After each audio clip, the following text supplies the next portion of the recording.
yes, y'all. You know what it is. It's them kids and wives and 925s, but we are still married to the games. Episode 332. It's your boy Gabe Patillo with Tim Router, Ed Placencia, and Chris McCracken, of course. And as always, we are talking games and life and games. Thank you guys so much for being here. I did that whole intro so you could go with take a my nap eyes now. Closed, and that might have been a mistake. Is this a dream? Is this real life? I don't know where I even am right now. I recognize where I am. It looks familiar. You are in the company of friends that love you. Yes. Router. Sir. What's going on, man? Oh, man, you know. Piper's topic of the week is Wreck-It Ralph. We went to go see Ralph Breaks the Internet this past weekend. That's still in theaters? Yeah, surprisingly. Interesting. It was still at the dine-in theater, so we had a little dinner. Oh, wow. And, man, that movie is really good. I know that movie's good, isn't it? A lot of critics were like, the first one's better, whatever. But I really I thought it got good. Yeah, no, I knew it got good reviews. I don't know if it was as popular as the first one. Yeah, as the first one. Oh, right. But, man, there are so many one-liners and just so many little things in there that were fantastic. I absolutely loved it, and so did Piper. And she was with one of her friends, too, so we had a really good time. This past weekend, man, it was just pretty chill. Piper had off on Monday for MLK Day, which was great. And so we just kind of hung around the house for a little bit. It was freezing cold here, so nobody wanted to go anywhere. It was just That's right. cloudy and we do understand that cold. Nashville cold is not Exactly. like other people's cold. Yeah. It was 66. Exactly. Yeah. It was a frigid, Yeah. yes, 70 degrees. But a frigid 47. No, so it was good. It was just kind of nice. It's funny, like you have this holiday break, and then you kind of dive right back into your normal routine, and then you have another little break, and it was kind of nice just to be able to do that, and got to watch some horrible NFL football this past weekend, and not well. I know that the football was horrible. No, I mean the games were good. the officiating was games terrible. The officiating was good. The outcomes were, in my opinion, horrible. Yeah. So I'm so not excited for the Super Bowl, but I am going to stand by my theory that the Rams could probably take it. We shall see. Yeah, that is what you said. So I kind of have to, and B, I mean, they didn't look completely terrible, but they probably they should have lost. They got lucky. They got super lucky. So take advantage of that. You've been blessed with this gift. Wasn't the last time that these two played each other? Wasn't that the whole Spygate thing? So who knows? Oh, was it? Was it really? I think it was against the Rams when the whole Spygate Really? controversy. I don't remember that at all. Huh. Yeah. So whatever. Tom Brady in the Super Bowl again. There's a shock. So so it's all good. I'm fine with it. I don't really care. That's the thing. So it's just like, okay. I mean, I might watch it, but we'll see. That's how I hear a lot of people are feeling. Yeah. And I'm wondering what's so different about the Super Bowl than the NBA. Oh, yeah? Only because LeBron James has been to the finals 8 years in a row. Yeah. In a row. He's like the Alabama by himself. Exactly. Of basketball. And I understand. Look, Tom Brady has been with the same team, and he has been such a dominant figure. He deserves every credit and award and Super Bowl that he wins because he's a mastermind. He's great. That's right. I think because of it, it's just the Patriots dynasty. Everybody wants to see the underdog win. The dynasty always wins, and it just after a while, I think people are like, okay, that's it. I did feel like this is the first year that they felt like underdogs, though. Yeah, I mean, like they had. I thought they would win because they're the Patriots. Exactly. But if they would have, I think in Vegas and everything, they were the underdog, which is weird. Yeah, I think Kansas City. I think though that the main reason for that is not so much because which they did struggle a bit, but I don't think it was so much because they were doing badly or whatever. More about like people were just so taken with Patrick Mahomes. You know what I mean? They just assume like, oh, this kid's the new phenom. Oh, this is gonna go. He just took all the attention. I think And nobody Yeah. paid he much did attention all to right. the Patriots. He did all right. But guess what? You don't give Tom Brady 2 minutes at the end of the fourth sure don't. quarter. You ride that out. Like, I mean, even if you're about to run in for the touchdown, just get down Just- and let just that wait. let that time go down. So but he's young. His time management skills will get in there. But yeah, I think it's just one of those. I will say it might be better ratings wise because it's an East Coast West Coast thing now. But I don't know, man. I'm not. If you don't want your producer all in the videos, dancing, trying to get a verse, come to Death Row. Nice. Nice. Oh, look at you, Shug. I love you. Anyway. Good night. Good night. Yep. Night. So yeah. So other than that, not a whole lot. Just a lot of work getting back in the swing of things. On the gaming front, 129 hours in on Assassin's Creed Odyssey. Holy Wow. freaking crap. And just still going and still having a ball with it. And Have you finished the Good. main story and are just doing extra quests? I've actually kind of reversed it. I started off even reversing it. I was doing a lot of side quests, and through that, just kind of going through the motions. Then I would go back to a main mission story. Then once they have to send you some way far off, then I start working my way down that way. I don't go directly to that place and then work around.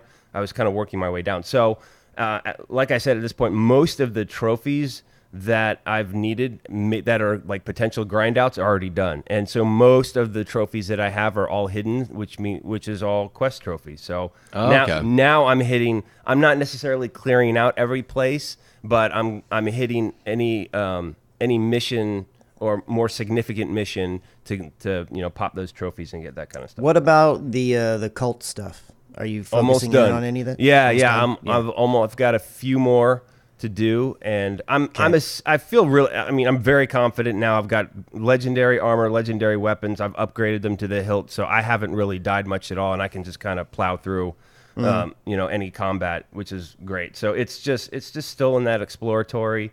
There's a few places I still have to visit in order to clear everything to get that one trophy, and then I think a lot of the other ones will kind of follow suit as I'm going along with the main mission. So yeah, I think I'm close to the main mission being done, but it's just a fantastic game. I think now this has surpassed Witcher 3 in the longest game I've played.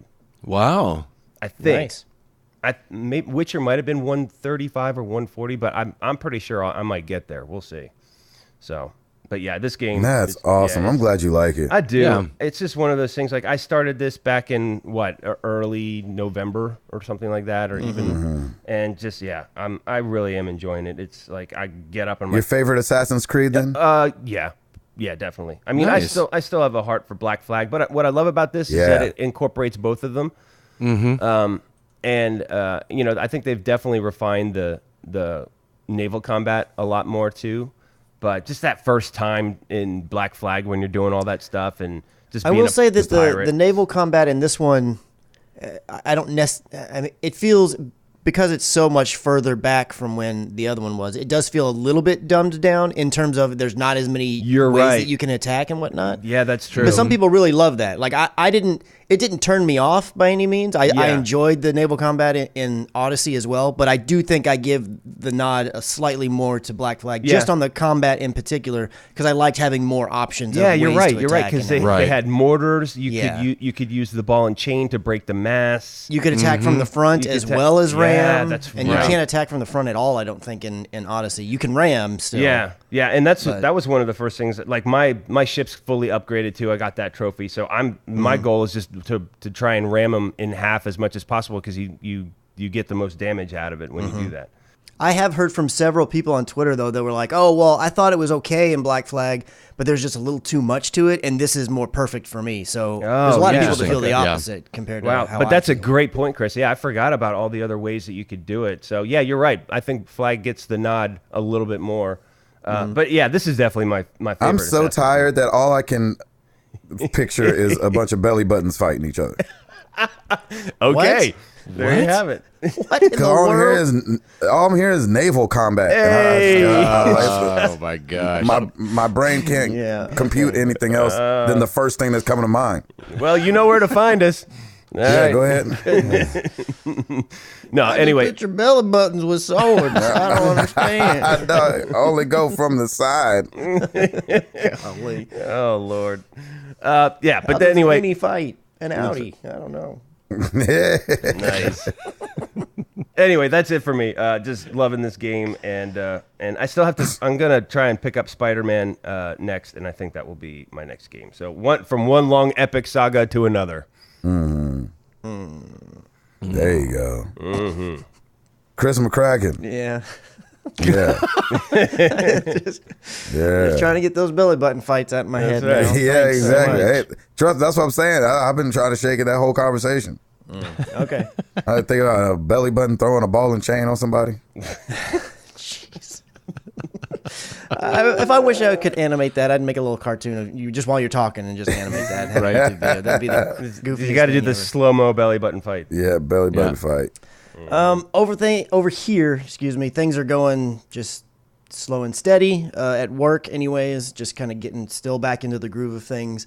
The project that we've been working on, the one that's coming up, we shoot it next week, so we've been doing a lot of prep this week, making sure gear's correct and doing some test shooting and all that, so that on production day, we pretty much have everything nailed down and know exactly what we're going to do, because our timelines are, we're doing something that involves executives and some other people, so your timelines are always short and shorter than what you expect them to be. So we got to make sure that we're on our game and on our ball and have all of our ducks in a row. So that's what we've been working on this week, prepping for that. This past weekend, so we had friends and some of our one of our nieces come down to the Metroplex from Oklahoma. So I don't know exactly what you would call I had a specific name and I can't think of it. It's not really necessarily a conference, but it's something church related. They all attend Church of Christ. So there was like this Church of Christ event thing that happened down here. And so we went to it with them on Saturday so that we could see, what all that was about, but also spend time with them since they were going to be here local. And the plan was for it to be pretty much all day Saturday. I mean, you go, it started at 9 and you go to like around lunchtime, and then you break for a few hours for lunch, and then you come back and you do some stuff in the evening, listen to some different speakers and whatnot.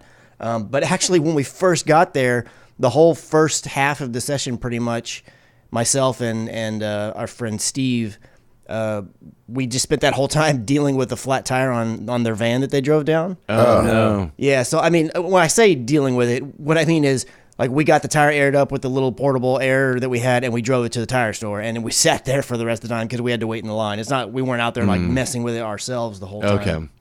So luckily we weren't getting, and it was, like, again, it's Texas, I understand, but it was freaking cold that day. So it was, and none of them came down. They weren't expecting it because literally the day before, I think it hit a high of like 72, and then this day it was like 30, 34 or something with a wind gusts of whatever. So it was crazy, and they weren't expecting that. So they didn't come down with like big jackets. They're just like little hoodies and stuff. Like, what in the world? Why is this happening? It's like, well, yeah, sorry about that. That's the way it goes here. So we were able to get that all taken care of, but I missed the first half. But then we were able to spend some time with them. And then Stacy is still not feeling great. Doggone it. Come on, bronchitis. So the whole thing about when she had gone to the doctor, I don't remember if I mentioned, but she was diagnosed with bronchitis. So I think she's finished all of her medicine that she was given, except I do think she still has an inhaler. But the time to get over bronchitis is typically, she said, could be up to like 4 weeks. So even though she's out of the medicine, like the last little bits of it are still kind of sticking around. And she did say that she feels like her chest and all that is pretty much better now, but now it's all kind of transitioned to being like all in her head, like a lot of sinus pressure and just different things going on up there. And her voice is still, recovering and coming back. She still has like kind of the phlegmy, deep kind of voice that she's dealing with, and some coughing and whatnot. But I feel like she's definitely on the upward trend, but she's still just not there yet. So on Saturday, when we had that event, during the middle part of the day, we had to go home, and she needed to really take like a nap or something. So we came home, just kind of took it easy here for a little bit, and then we went back there for the last little bit to see them and to send them off and give them a fare thee well. And then last night I was a guest on a podcast called Radio is Lame, hosted by a gentleman named Johnny Casino. Nice. Oh, cool. Nice. I think he's a little bit behind on the way he's actually in the process. He lives in Houston, and he's in the process, I think, of moving to Seattle. So he's got a lot of stuff going on right now. So he said that the episode that I'm on is probably not going to be for about 3 weeks or so before it actually goes live. He's backed up a little bit on the ones that he's releasing, but whenever it's going to come out, I'll make sure to like tweet out a link to it and promote it or whatever. And you guys feel free to go check that out. That was a lot of fun. I really appreciate him asking me to be on. What's his podcast about? What is it about? It's a bit similar to We the Gamercast, that Sean Capri had. Rest in peace, We the Gamercast. Where it's just him and then whoever it is that he invites on, and it's just the two of them just chatting. It's kind of just like an interview style. Typically, or I wouldn't say typically, but a lot of times he may have a specific topic he wants to talk about. For instance, he's had Spencer Stapleton on, and he wanted to talk to him a lot about like, hey, I want to talk to you about quality on podcasts and audio quality, because he's like, your show's got a lot of really good audio, and he actually mentioned a lot about how he had talked with you, Gabe, and how do you do things, and I want to make sure that I'm doing things right, and just kind of, so he'll have a specific topic a lot of times to talk about, but with me in particular, and then some other ones, it was really mainly about like, hey, married to the games, and just asking about different aspects of that and how it all came to be, and how do we continue to do and be consistent like we are, and just different questions like that. His kind of, I guess you say his goal is that he likes to take that one topic and hope that the listener is kind of learning something that they wouldn't have known in that particular. Oh, cool. So, yeah. So, it was a lot of fun. Good. On the gaming front, still haven't played a ton of stuff, but what I've mostly been focusing on, I've definitely been playing Overwatch because I'm, like I said, trying to save as many coins as I can for the anniversary event. And the Lunar event is about to start. I think it starts tomorrow after the day of recording. But I also have been giving a good shot to the Blackout trial, the free trial. or whatever. Oh, nice. I've played. I didn't play. I played most. It dropped, I think, last Thursday, and I played pretty much every day, and I played each day on the weekend. Yesterday was the first day that I didn't play anything. And I'm not playing like tons of hours necessarily, but I make sure I jump in at least each time. I've tried to play with a couple of people in the community. I've played solo a bunch, and I'm still I don't really think that I'm feeling it. It's not grabbing you. Yeah, I'm not. I mean, I understand. I definitely think that it's got some good polish. At least in that terms, I feel like it's very close to Fortnite in terms of like, hey, it feels like a finished game, a good, solid game. Sure, there's things about it that you may like, oh, I don't like this aspect or that aspect. I wish this was changed or tweaked. But overall, it's a very solid performing experience. It's not like weird, slow-loading, glitchy stuff that I would run into with PUBG, and it doesn't have some of the other stuff that like H1Z1 would have. But it's also not a free-to-play game, so you would expect it to be a little bit more polished. The problem I have with it is that it's Call of Duty. It looks, feels, plays like Call of Duty. Well, on the one hand, because Call of Duty has, I agree with Gabe completely here, probably some of the best, if not the best, first-person control schemes of any game. So that's a great positive. But the thing is that I play Call of Duty because it's an arcadey style shooter running kind of thing. I always want to play the game aggressive. And you can't play a battle royale aggressive, or you can, but it's likely not going to end well. That's right. So it's hard for me. I can't get my head wrapped around the other ways, is that I want to play it like I would play Call of Duty because it's what I'm seeing and what I'm looking at. But you shouldn't play it that way. So it's kind of my own hang up, really. I get in there and I'm like, I can play it stealthy and slow and slow moving and slow going, but it just doesn't feel right to me. It feels strange. And the other thing is that you can tell, like, okay, it's Battle Royale, so there's some things that all the Battle Royales do, like, go to the last person standing, and, there's a circle or some kind of thing that's constantly shrinking to force you to the middle. I understand having all those things, but I feel like there's a few areas where they Call of Duty-ified it, like the fact that it stays in first person and that it has a control scheme. It's like, well, I kind of wish they would have gone a little bit further, and I have no idea if this would work, but it's like, okay, you're Call of Duty, so rather than have me go in there and let there be guns or weapons that I can find, but let me build a loadout that I can go in with a loadout. Like, that feels like that's a Call of Duty thing. Let me do that. I don't like, in Call of Duty specifically, this version of Battle Royale, I don't enjoy the scavenging and hunting and finding things. Like, I want to go in with a predetermined loadout that I know I'm good. Like, you can like hamper it to where, like, oh, you can only have the gun you really want, but everything else you got to find or whatever. But finding everything, it just feels off to me. It doesn't feel right because it's a Call of Duty game. Even though it is Battle Royale. I understand that they're different based on the regular multiplayer in this. Right. But it's just something that I just can't really get into. And I actually was like, you know what, I'm going to go back, because in my head I kept saying, I still prefer H1Z1 overall. I was like, you know what, I'm going to go back and play some H1 to see, is this just my memories of it? Because I haven't played it in months. And I was like, maybe I'm just I'm just feeling like I really like it better. But if I actually jumped back into it, I'd be like, oh no, Call of Duty's way better.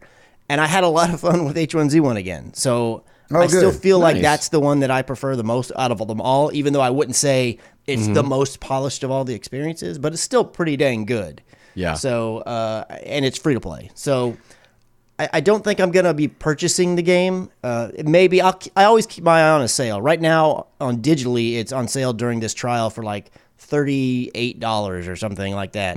And I feel like maybe if it was at 30 or under, I would probably go ahead and pull the trigger on it. And Mark Boucher, I think it was, showed me that, right now at Best Buy, it is $30. But I'm just like, But I have credit on PSN, and that's basically paid for. So I don't want to go spend $30 if I could get it. So I'm just waiting. If it drops to like 30 or less digitally, which eventually it will get there, I think, that will probably be my time to go and jump on into it and give it a more shot. But I still have until I think the trial ends tomorrow. So I'll still be jumping in a few more times to see if I can't wrap my head around the goofy stuff that for some weird reason is a hang-up for my brain. But outside of that, just a little bit of Overwatch and getting ready for that lunar event. And then the anniversary event with all the dances and anything else that's totally cool. Nice. I like it. Yep. Edward, Yes, sir. come on, bring the end of this podcast home. Take us home. Yeah. It's been a weird week. Last week, I dropped Sarah off at the airport. She and a friend of hers, actually one of her good friends that she knows from high school, they went on a fitness cruise. Sarah's teaching like 5 classes a day on this cruise. Oh man! And so I dropped them off, and it's an 8-day cruise. So she's still gone for a couple days. So Wow. Can I have a question about that? So, because she's done that a few times where she's gone on the cruise and like she's teaching classes on the cruise, right? right. So is the cruise like a fitness cruise? Like that's the thing? Or is that just something, because I've never actually been on a cruise myself. Is it just one of the things that when you're on a cruise, you can do almost anything? It's just one of the things you have the ability to do. It started off as that, but it's gotten so big that they pretty much now the entire cruise is just people that are there for the fitness Gotcha. That's thing. cool. Yeah. And so she's gone for a few more days. So just been kind of chilling here at the house. The day that I came home then from dropping her off, the temperature dropped. We got some snow, and I started getting a little bit of a tickle in my throat. Oh, and Yeah, you I've did. been I haven't been sick, but it feels like I've been warding off being sick for the last week or so. And so I don't quite have a sore throat, but I feel like if I make gross. one mistake, Yep. I could. I don't quite have a stomach something, but it's kind of there, just kind of like teasing me. Lingering. Just kind of like looking in the front window saying, I'm Waiting for you to here. put your guard down yet. Exactly. So I've just been just drained of energy. And I thought, when Sarah leaves, I'm going to town on my Overwatch New Year's resolution, and I'm playing competitive like nobody's business, and I haven't even touched it. Oh wow! I just didn't have the energy to be like, I don't want to try. I just want to sit back and not do anything. Sunday, I didn't even turn on a console. I just have been really not weak and not, but I don't, and it could be just the weather. It's just been gray here for I don't know how long, and so it could be a combination of that influencing me. It could be Sarah's gone and I don't like it when she's gone. So just kind of like a slow plodding type of an atmosphere I've been a funk that I've been in. Yeah. So what are you binging then? Well, it's funny because of that weird mood that I've been in, or that weird state of mind, it's made me very chill. Nice. And I was good. streaming last week, and I didn't stream for very long before I felt like, hey, you guys, I can kind of feel my throat's getting really tired. I'm probably going to hop off early. But they were talking about somehow the conversation got to before that. I played Onrush. It's been an Xbox Game Pass week for me, for sure. Onrush, Patrick Novosel has been raving about it. That's actually a really fun game. I really enjoyed my time with it. He calls it an Overwatch, if Overwatch had a car racing game. And I didn't quite understand what that meant, but now it's, different cars have different boosts or powers, and it's kind of like Burnout, where you would race and smash into other cars. They kind of brought back Burnout, but with special tweaks and stuff like that. It's been really fun to play. I really enjoyed playing that. Nice. And then hopped into We Happy Few. Mm-hmm. Oh, yeah. And I remember not liking the demo, not caring for the demo. And I went back and looked on our YouTube channel, and it was a timed demo, and my gameplay was 40 minutes. So I really didn't get to scratch the much of the surface of it at all. And I put in, I think, 3.5 hours, and I had a good time with it. Good. Yeah, I'm looking forward to getting back into it. And I was pleasantly surprised. I still feel like I'm, of course, at the very beginning of the game, but I'm glad that I'm just glad that Game Pass put it out there. It was kind of a surprise thing that they were like, hey, We Happy Few is on here now. And so Game Pass for the win again. I'm really pleasantly surprised, and even if I end up not liking it, it was quote unquote free to play. Considering the Game Pass subscription, but I've been pleasantly surprised so far, and I'm looking forward to seeing where that goes. But getting back to what I was saying about in the chat, we were talking about someone brought up The Legend of Zelda: Breath of the Wild, and I said I don't have a Switch, and they were like, "You're an idiot," because it came out on the Wii U. And for some reason in my head, I thought it was a big Switch release. I don't know why I put those two. Well, it was.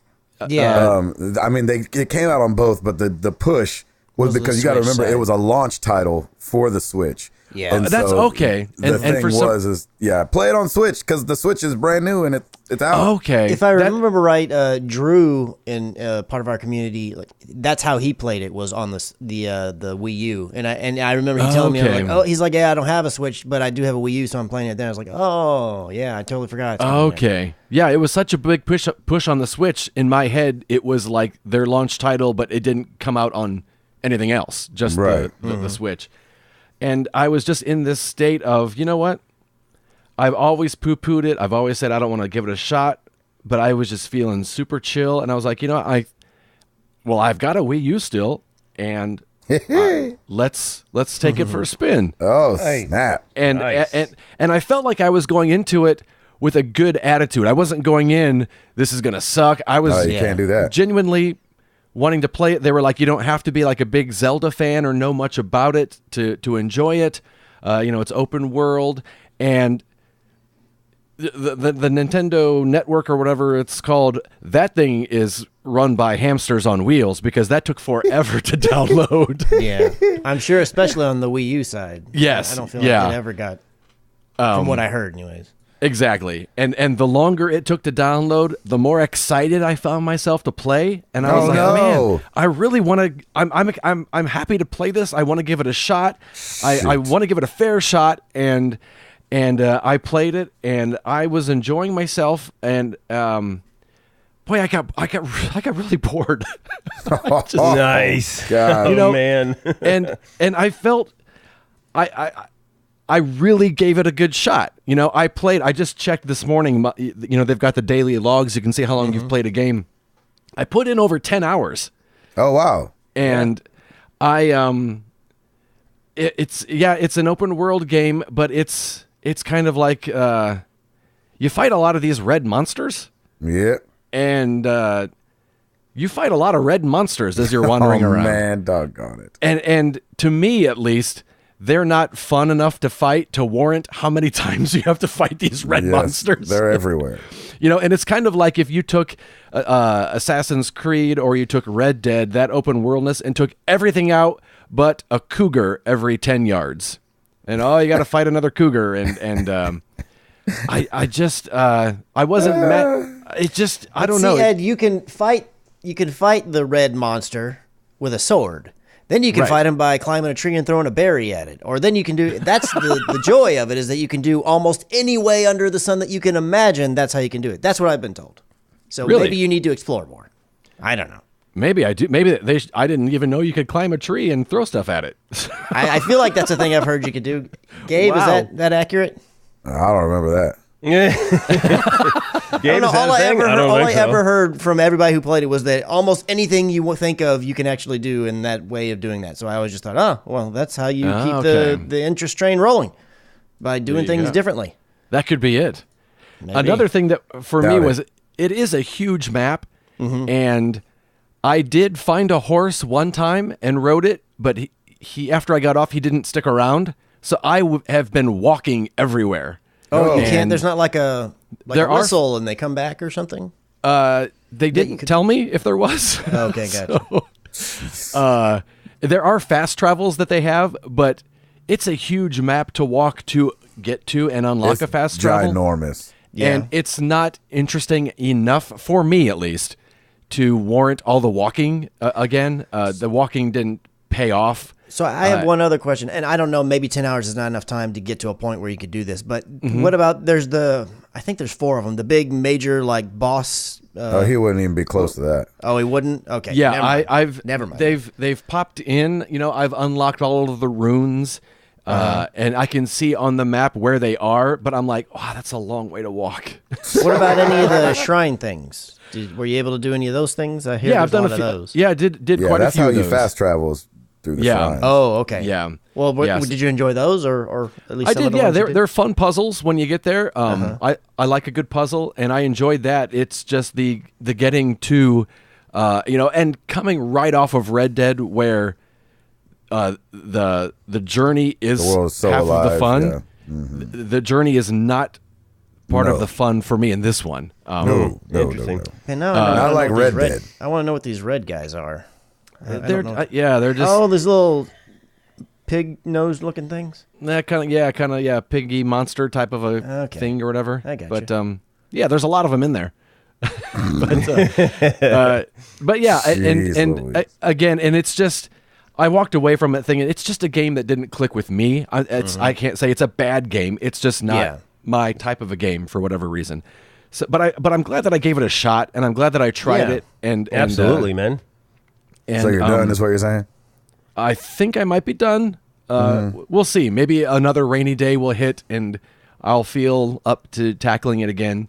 Let me ask you this. So if I remember right, because all the hype was going for Breath of the Wild when the very first Red Dead Redemption 2 trailer came out as well, I think. And I remember you feeling like, oh man, I like the art style in Red Dead way better than this other one.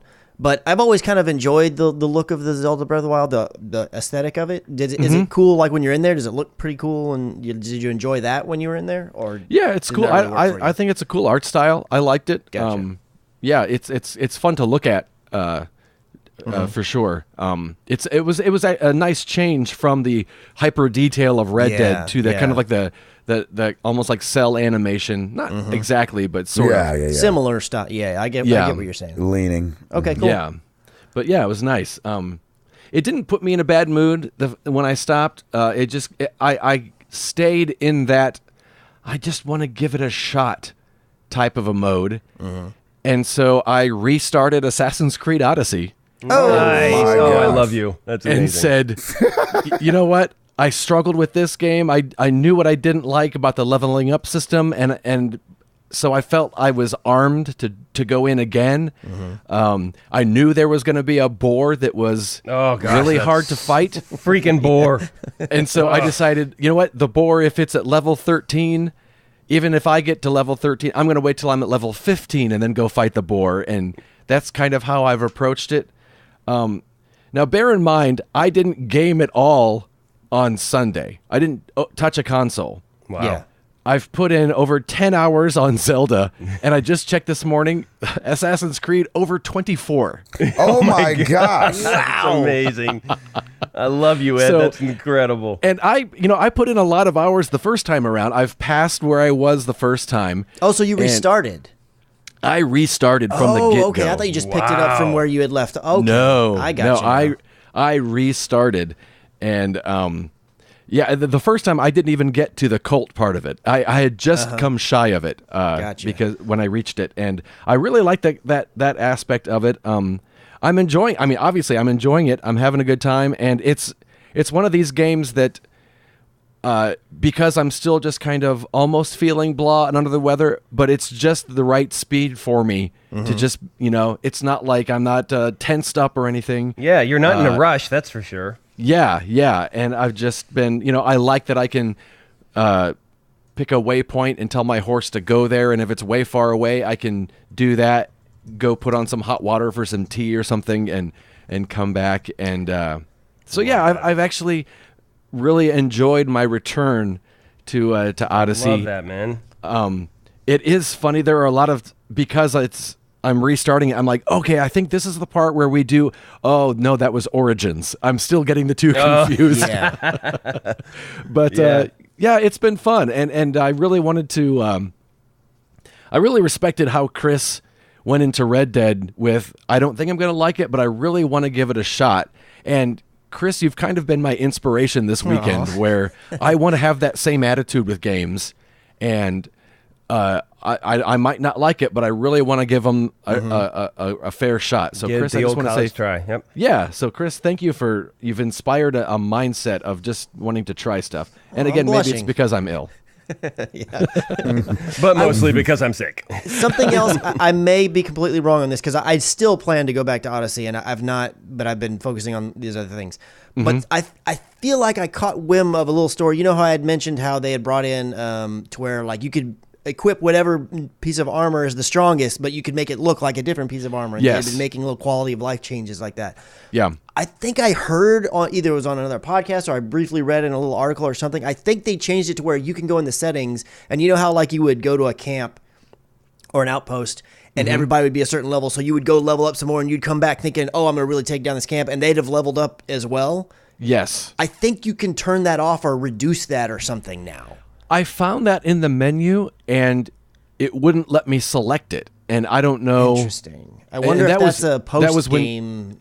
Yeah, and that was when the game started, before I started the game. I don't know if maybe you have to get into it, and then you can change that. I need to do some more digging and figure out. But I read or I heard something, and I was like, oh my gosh, that's cool. I need to go check that out. And then I just didn't have time to finish reading it or wherever it was I heard it. So let me look around and see what I can figure out. But they keep adding little things like that, like fix it, or I don't know if fix is the right way, but like quality of life upgrades that I'm super impressed with.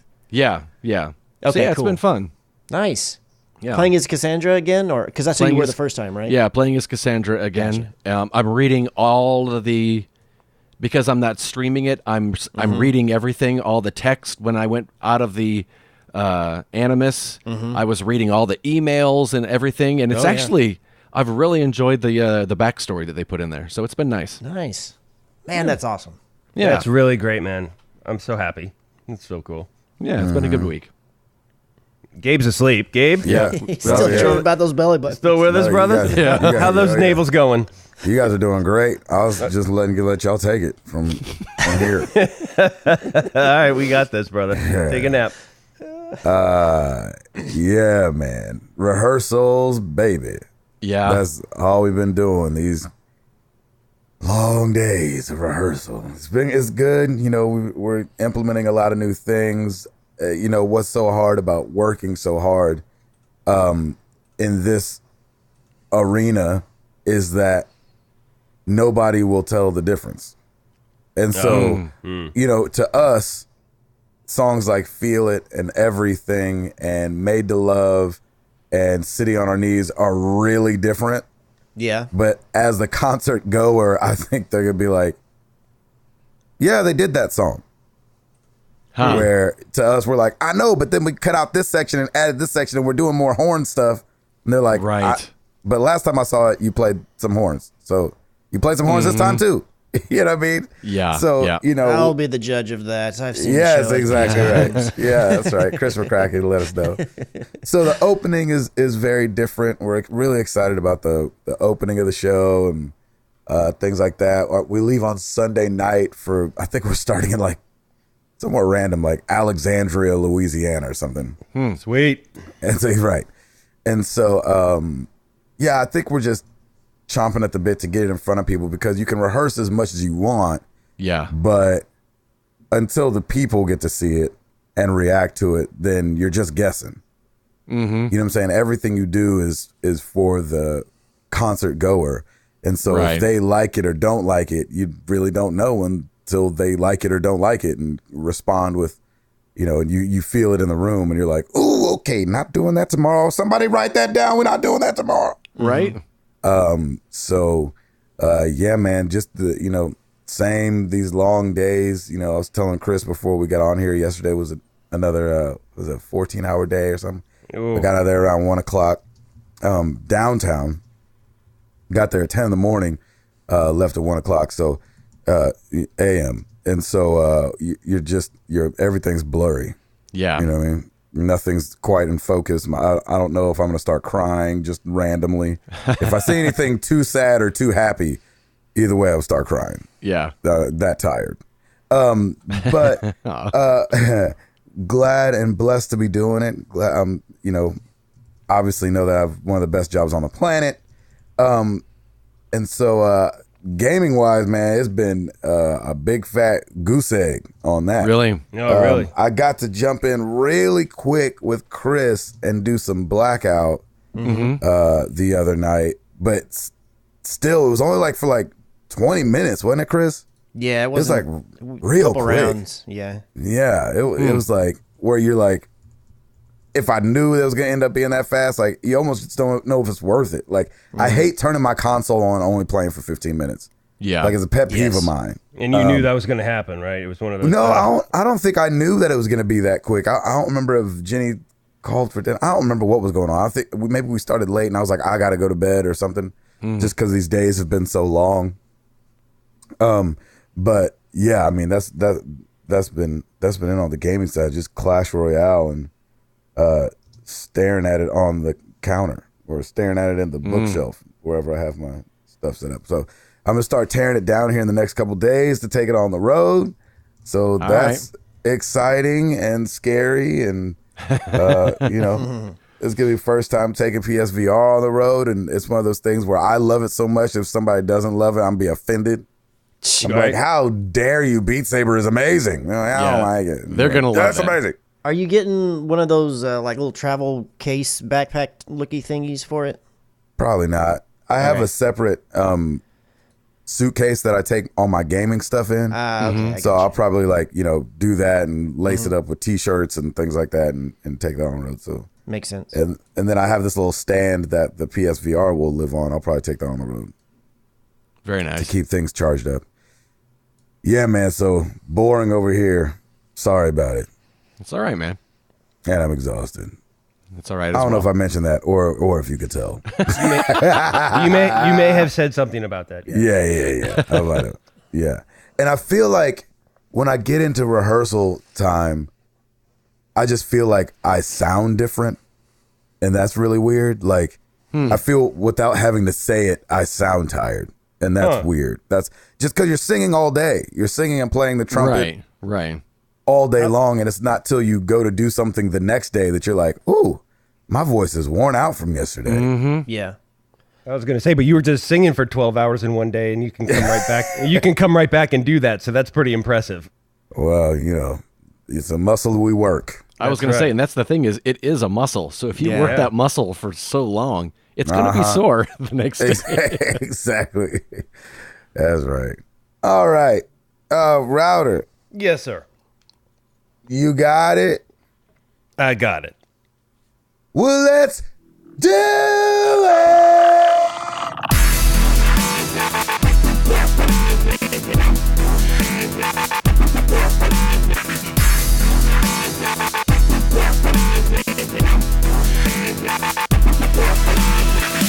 All right, new releases this week. We have for the PSVR, A Fisherman's Tale.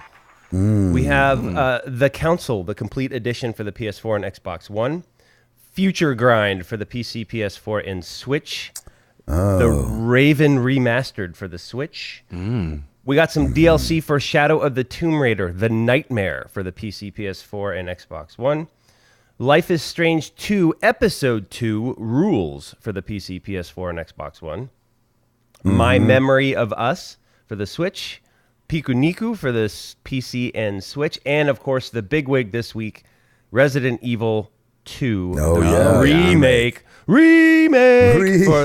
Wah, wah, wah, wah. for the PC, PS4, and Xbox One. We have no oops, but we do have MPD for December, baby. We kind of had one small oops. Oh, that you forgot some of the Discord questions? Well, and they were saying that the YIIK game is pronounced Y2K.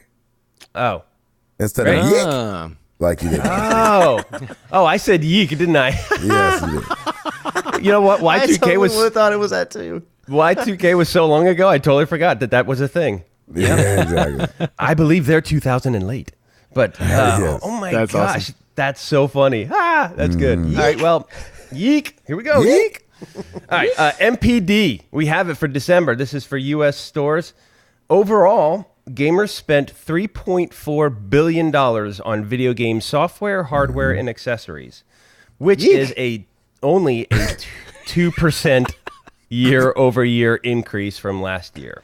So the breakdown was hardware was down 8%, PC and console software was down 3%, but accessories and game cards made up for it and went up 29%. So, but overall, 3.4 billion ain't bad that's just for the month of December. Here we go. The top 10 games. Number 10, Marvel's Spider-Man. Number 9. Really? Number 9, Pokemon Let's Go Pikachu. Number 8, Super Mario Party. Number 7, Madden NFL 19. Number 6, Mario Kart 8 Deluxe. Wow. Number 5, NBA 2K19. Number 4, Battlefield 5. Number 3, Red Dead Redemption 2.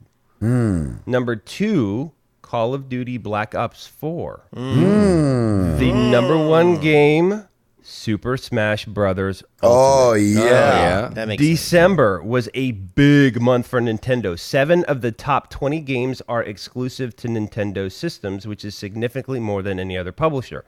Every Nintendo game is benefiting from the Switch's success. Mario Kart 8, for example, finished 2018 as the second best-selling racer ever behind only Mario Kart Wii.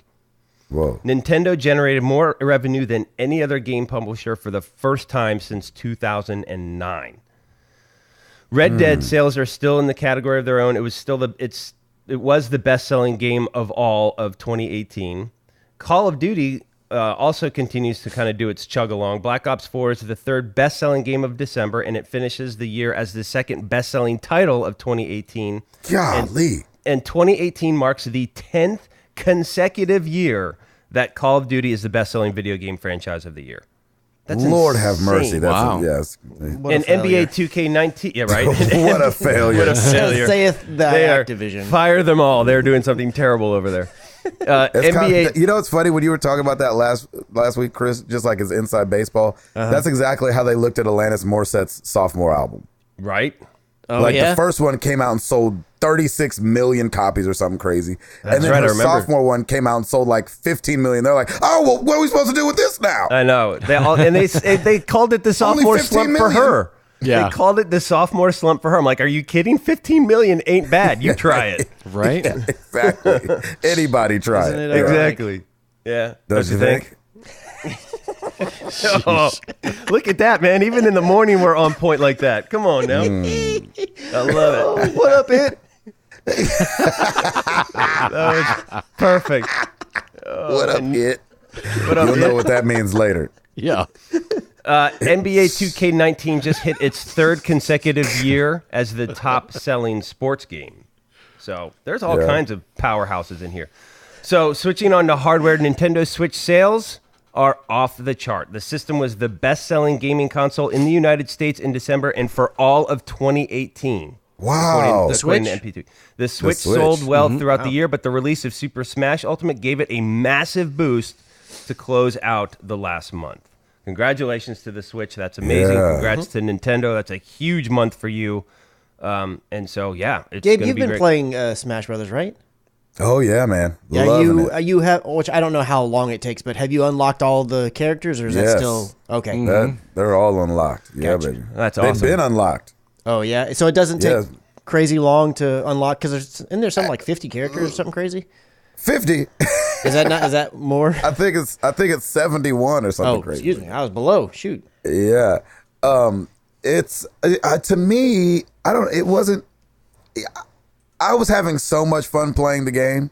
Yeah. That I was surprised when the little notification popped up and said you had unlocked everybody. Oh yeah, I remember that because the one that you wanted was like the last one. Yeah, getting Cloud. I wanted to get Cloud from Final Fantasy, and he was my last one to unlock. So, which is your favorite character, and why is it Snake? You know, it's funny. I haven't played as Snake yet.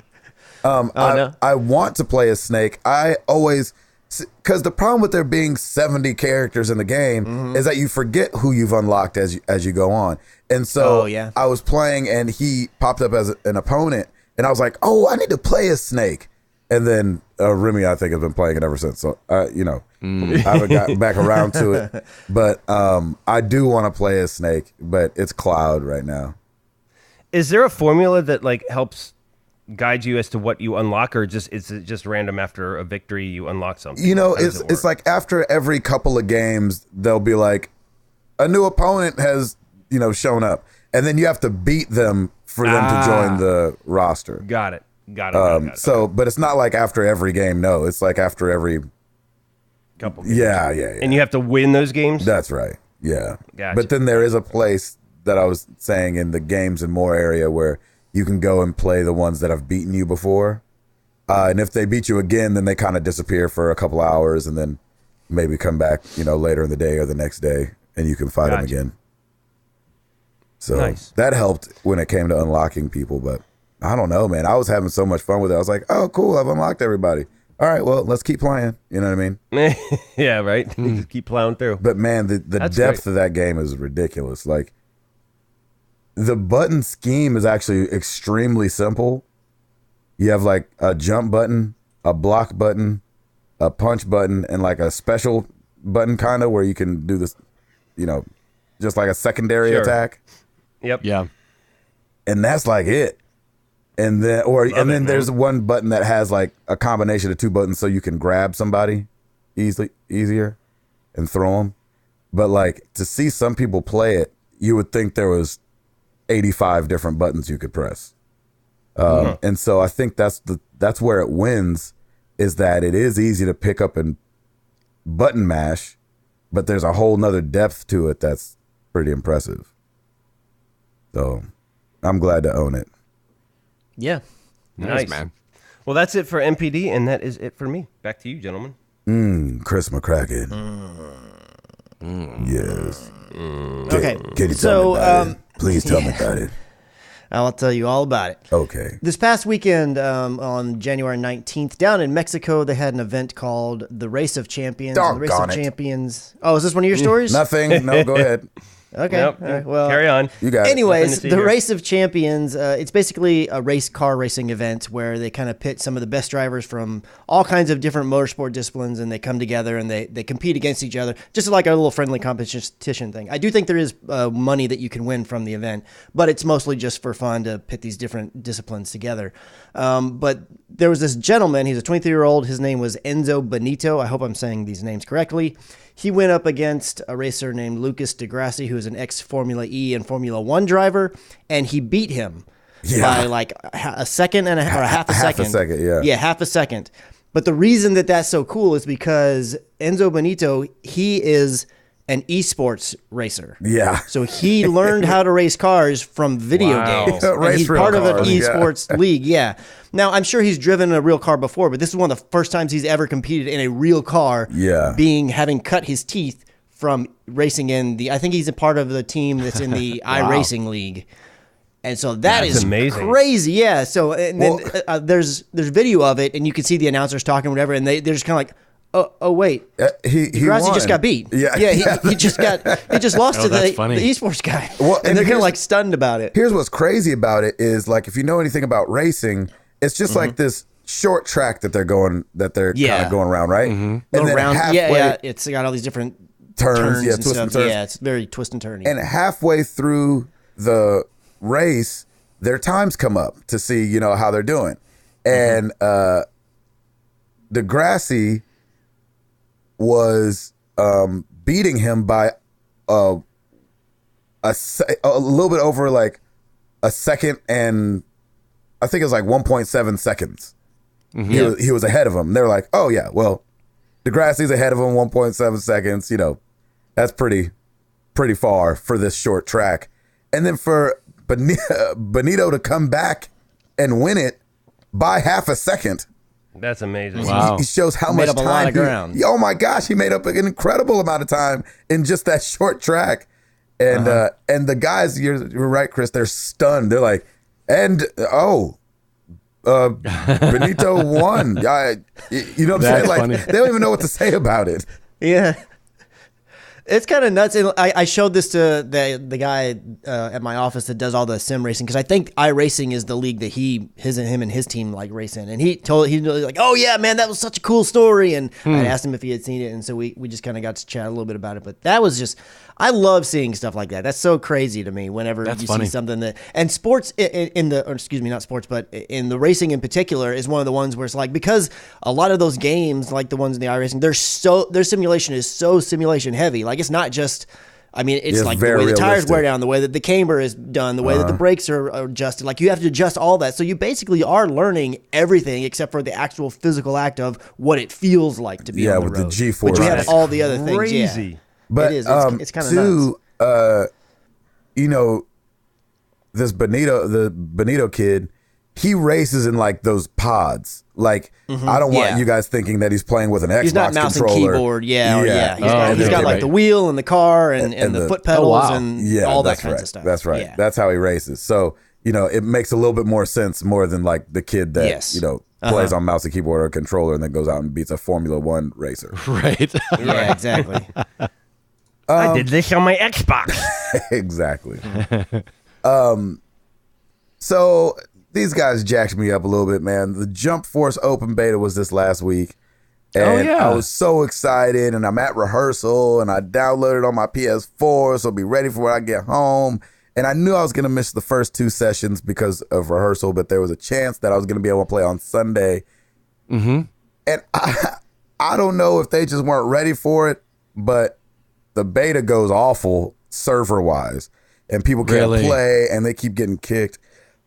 And Bandai Namco on Twitter was like, hey, so first things went a little rocky, so we're going to reschedule the rest of them. And I was like, no. Really? Oh, no. They haven't announced, at least on Twitter, when the next run of beta will be. But oh, man. The game comes out, I think, next month.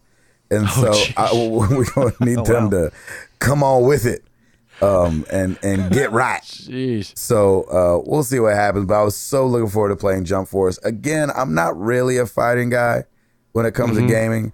But I'm a ginormous fan of Goku and Dragon Ball Z from when I was a kid. And then I did play the Naruto games, and I really enjoyed those. So it was just going to be fun to be in that, atmosphere and playing that. But it looks like we're going to have to wait a bit longer. I'd rather they do that, though, because wouldn't you rather have a more complete game than have to be frustrated with? No, okay. Not for a beta. I just want to play the game. Yeah. So I don't need it to be, you know what I'm saying? I don't doesn't need to be polished for you. Yeah, it's a beta. Yeah, because it's going to be, they usually say in the beginning, hey, this isn't finished. Yeah. It's going to be, you might see some weird stuff. Right. Even though for this game, it comes out on the 15th. So it's finished. They just got to get their server side situated. Right. And this is why they do, this is one of the reasons, I should say, why they do timed betas like this, where they say, between, noon and 4 o'clock, we have the servers open, because they want to see how the servers react to everybody getting on there at one time. Yep. And playing. And they found out. They sure did. We need some more duct tape. Stat. I'm going to need to borrow y'all's hamsters. Thank you. Right. We have 2 weeks to get to Home Depot. Let's get that wheel moving. Yeah, exactly. They went and borrowed some hamsters from the Wii U network. That's right. That's why Ed's download was so slow. Right. Yeah. That's awesome. What else you got, Christopher? So another thing that was kind of crazy that happened recently, the Machinima channel kind of just died or Yeah, was what pulled is down that or all pulled that? away. Or Yeah. So Machinima is just a network where No, I they've know been what around Machinima is, but I'm saying. Well, yeah, but I mean, for the uninitiated, I'm just saying, gotcha. Machinima Sorry. is a channel that's been around and been part of the gaming world for years and years and years. I know when I first found out about Machinima is when I first bought my PlayStation 3, when I was getting back into gaming, because what brought me back in, I've said before, was Call of Duty, and there was tons and tons of Call of Duty content on Machinima, as well as many other different things, and it spawned out different genres from Machinima. So you had like Machinima Respawn, and they had several different kind of podcasty like video shows that you could watch, and all kinds of different things. So a couple days ago or last week, basically you go to the channel, and you can actually still go to it right now. It's on YouTube, the Machinima channel. And all the videos, they're actually technically still there, but everything has been moved to private. So, of course, as you know, when the video is private, it's not viewable. So, basically, the channel is for the most part dead, at least seemingly for the moment. Yeah. And there's not really a ton of information as to why. I mean, it basically happened with no announcement that it was going to happen. Even the people whose content they were part of Machinima and they had content that was up there, they didn't know about it ahead of time. It's just people going to the channel and starting to realize that, hey, these videos are not accessible anymore. And of course, a lot of people on social media started, using the hashtag #RipMachinima, saying that this is coming out. And so the Machinima was owned by AT&T, and they moved it underneath this other company that they own called Otter Media, that's kind of like a different brand that they have, that it moved under that. And Otter Media is made up of kind of managing other companies in streaming services, kind of like VRV and Crunchyroll.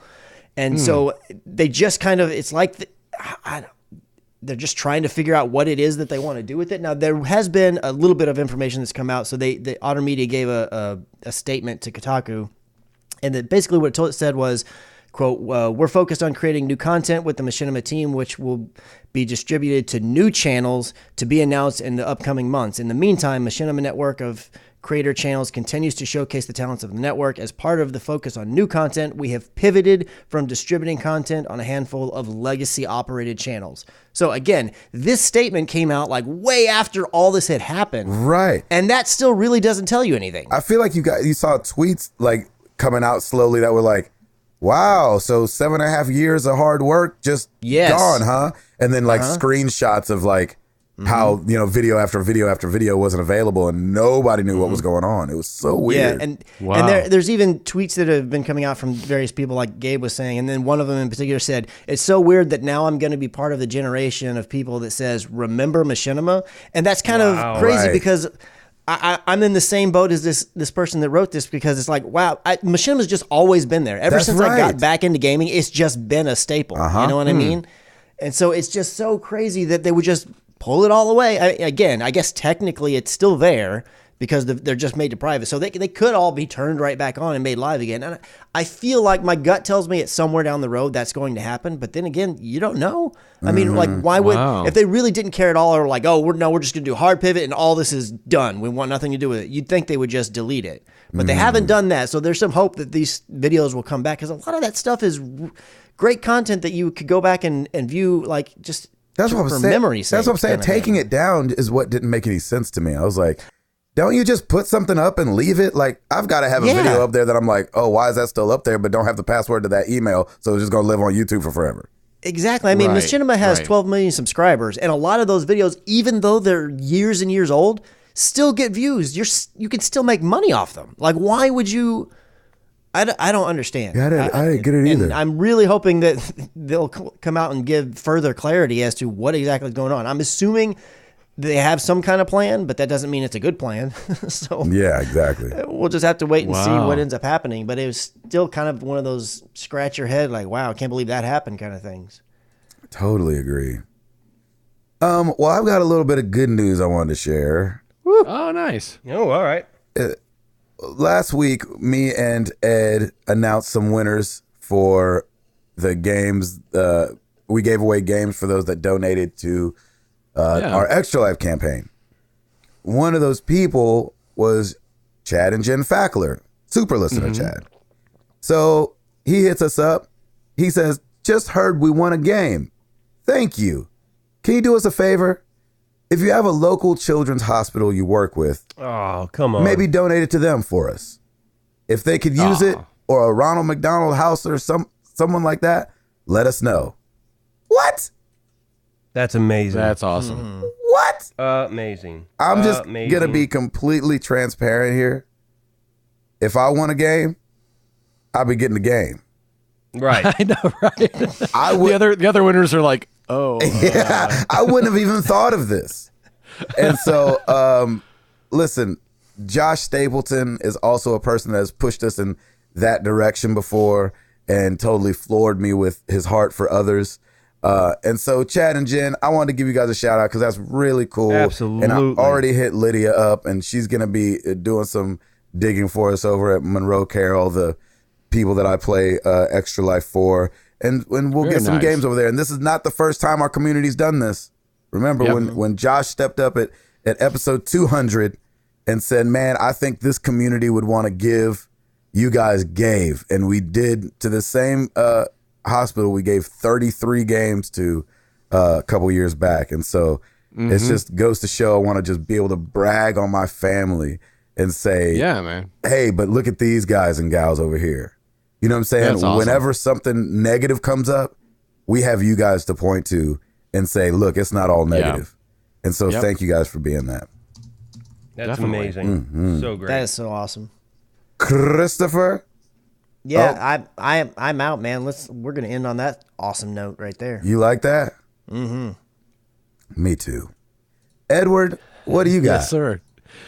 Just a little bit over on the YouTube channel. We do have a couple new videos. My gameplay of Onrush is over there, as well as the first few hours of We Happy Few. So you can go check those out. Did Onrush scratch that itch for whatever that other game was called? Burnout?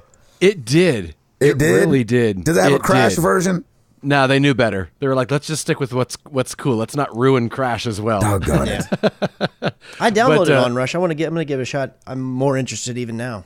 It's a lot of fun, and I was just playing by myself. I would really love to see how much fun it is when you're playing with other friends. So yeah, it's like a team racing thing. It's pretty cool. Nice. Yeah. Oh, is that it? Back to you. No. That's it. When I said that we've got a little, we had a little. Oh my gosh, that's so funny.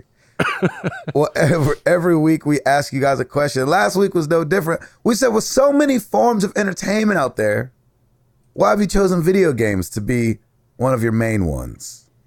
Over on Twitter, Matt Galeza at CCMG12. Galeza. Yeah, that's how I'm saying it. I hope he says that to people. Hi, my name's Gabe. Hi, my name's Matt Galeza. All one word. Yeah, exactly. Yeah. I like it being a more active activity. It's fun to play and enjoy the story, but I like being able to control the actions. Movies and books are great too, but you're passively enjoying the experience. I'm more of a fan of doing something as it keeps me more engaged. Nice. I know, right? Michael Curley at M. Curley said, for the podcasts, duh. I love that. That's amazing. For the podcasts, duh. That's why I'm into gaming. For the podcasts. Christopher Sowarts at Gassy Redneck 93. There's just something about being able to be in a world full of war, then go to a world full of dragon and exploration while sitting in your living room. No, that's right. Nice. Sure. Yeah. That's awesome. Exactly right. I like that. Over on the Facebook, we got Brett T. Bowden. Oh. Honestly, video games aren't always number one. When I get into a good show or book, I find that time consumes my video game time. I really only have time for one form of entertainment, and games are my default because they engage so many senses and emotions, but that's a lot of other good entertainment. But there's a lot of good other good entertainment out there. Maybe someday robots will do all the work, and all humans will have left is entertain themselves all day. One can always dream, right? Oh man, I don't want to entertain myself all day. I'd be bored.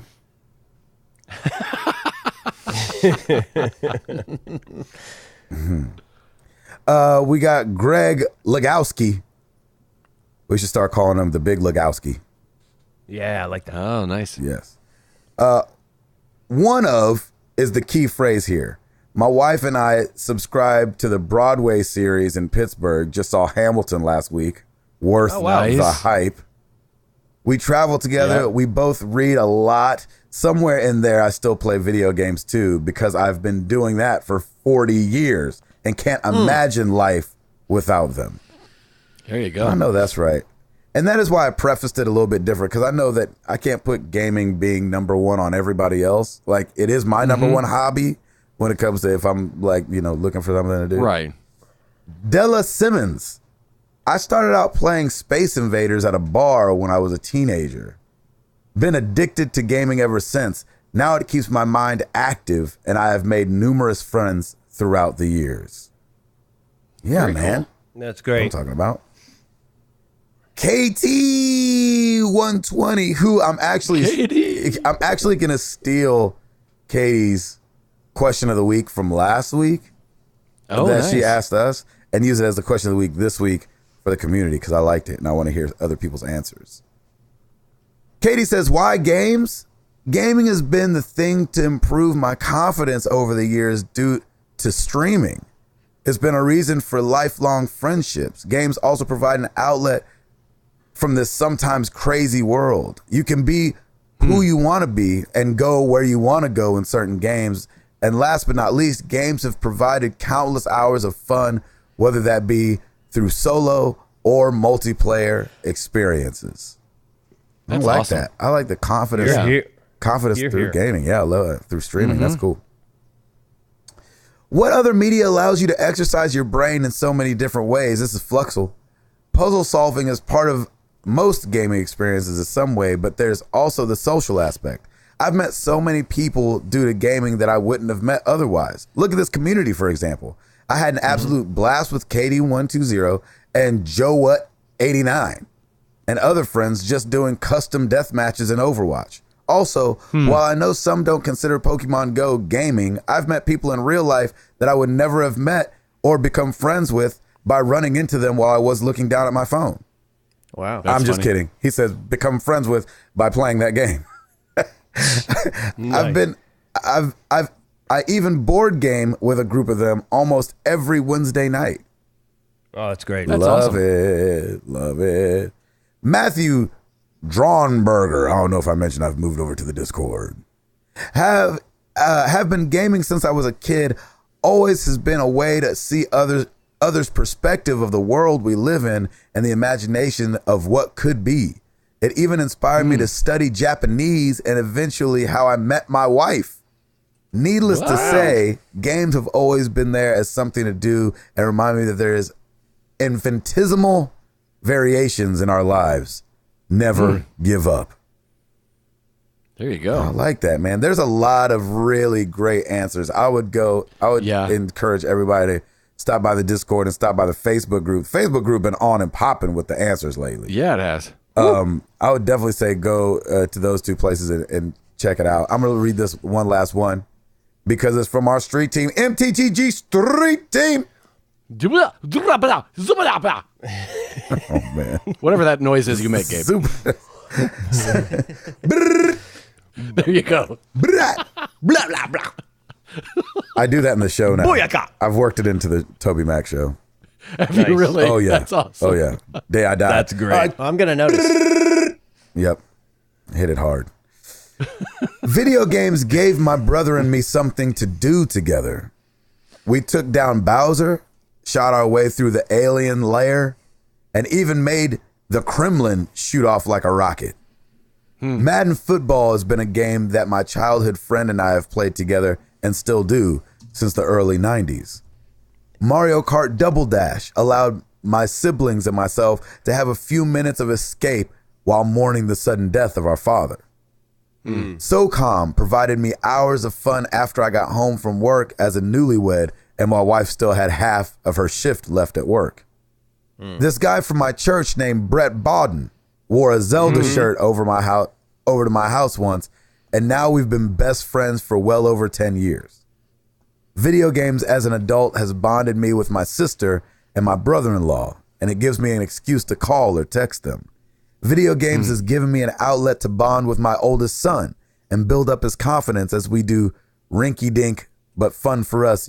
As we do our rinky-dink but fun for us YouTube channel. Through video games, I've made friends from Texas to Canada, Cali to Tennessee, and just about everywhere in between. Why do I choose them?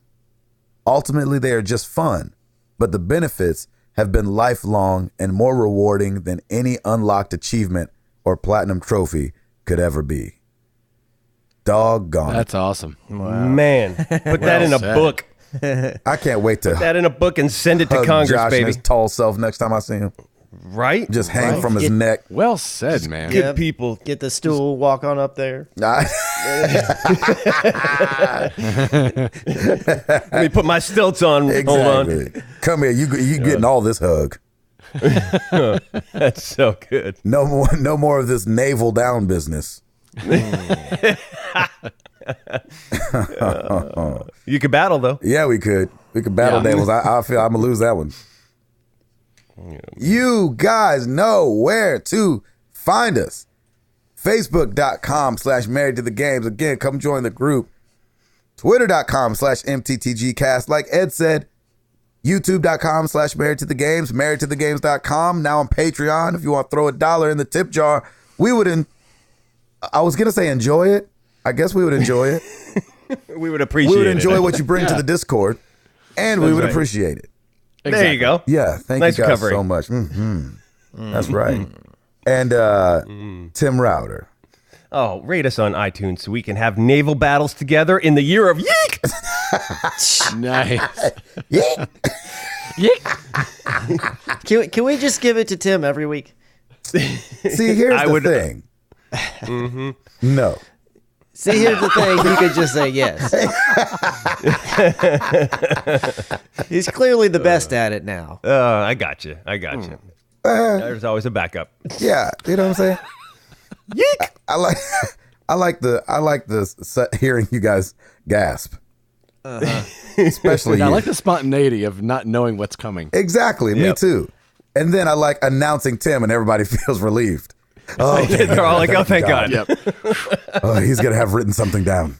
I know. That's right. Well, let's get into some questions.